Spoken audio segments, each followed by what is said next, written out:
Welcome to Cataloged Clutter, where we're studying cards one single individual card at a time. And we've been looking at a lot of common cards recently.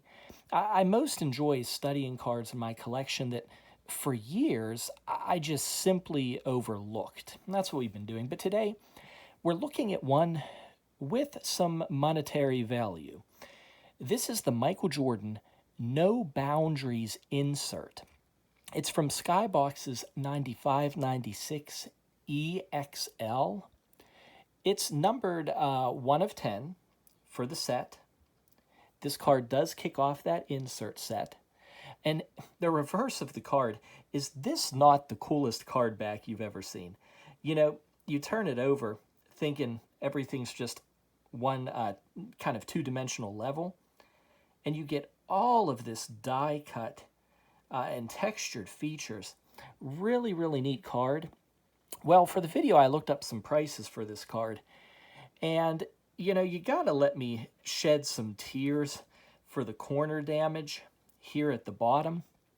I really didn't realize what kind of a hit in value just that simple corner damage would do to a card like this. It's been a while since I checked prices on it. Those are some expensive corners, everybody. Let me just put it that way. Expensive corners.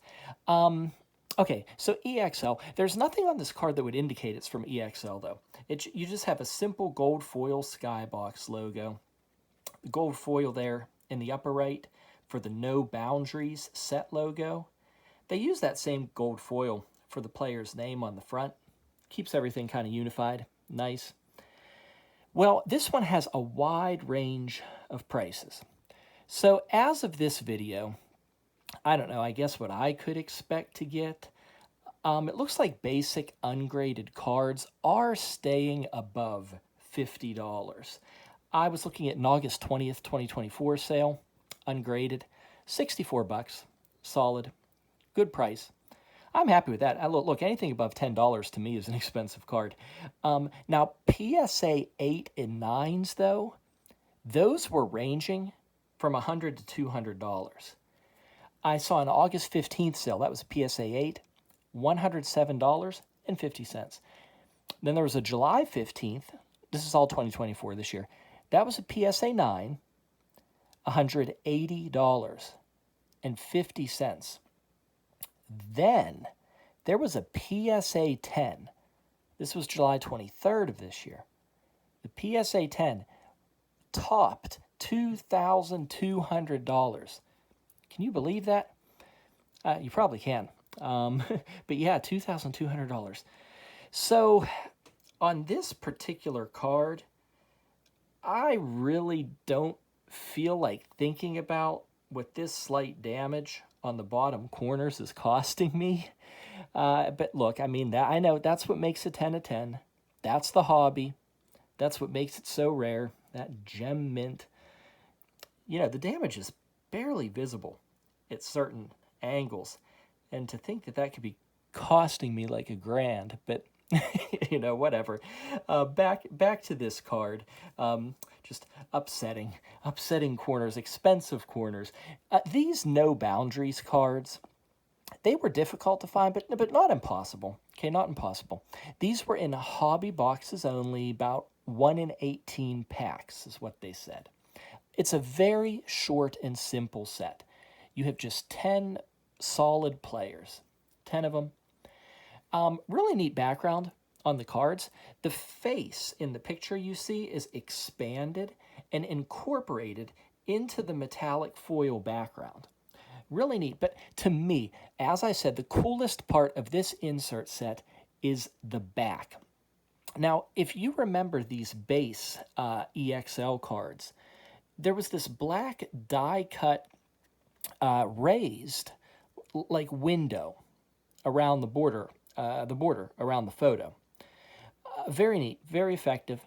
So again, at first glance, when you see an insert that's basically just two-dimensional, you think, this is actually a step back from those base cards. The base cards were really neat, adding that third dimension. Then you turn it over, and you realize the entire back of the card is actually that die cut raised element of the card. Really a neat surprise. There's these brackets around the text, trying to let you see the three-dimensional nature of those brackets. And then down here, around that profile pic, see, that's inset into this background. Very effective, very effective. The back has this like cool texture. It's like, almost like a golf ball texture. Just a really neat three-dimensional design that you never would expect to be there until you turn that card over. Really, really neat. I refer to these 90s Skybox cards as the E Skybox cards, the letter E. They kept playing around with that name. The name of the set was changing all over the place. It started in 1994-95 with E-Motion. That's where it began. Then the next season, this particular one, 95-96, Skybox was considering this EXL like an evolution of E-Motion. Well, that evolution kept going and going.